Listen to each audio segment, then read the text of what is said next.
Mga kapobre, maayong hapon. Mag-istorya ta gamay mga kapobre. Bibitaw nimo mga kapobre no. Bisag unsa nato ka klasik tan-aw nato anang klase nga tao mga kapobre.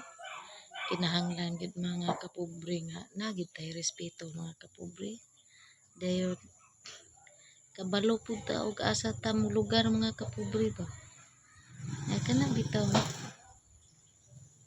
atong kaugalingon nga adisir ta mo kuan nga kabalo bitaw nga angayan bata anang mag-inana ana ba mga kapobre nga ang importante respeto gyud mga kapobre dayon kinahanglan nga molugar pud ta mga kapobre kay para nga wala gyud masakitan mga kapobre ba. Ingana gid ang atong buhaton ron mga kapobre no. Para nga ang Ginoo mga kapobre magmalipayon ra gihapon siya maglantaw nato mga kapobre. Hanggang dito lang muna ako mga kapobre, maayong hapon sa tanan.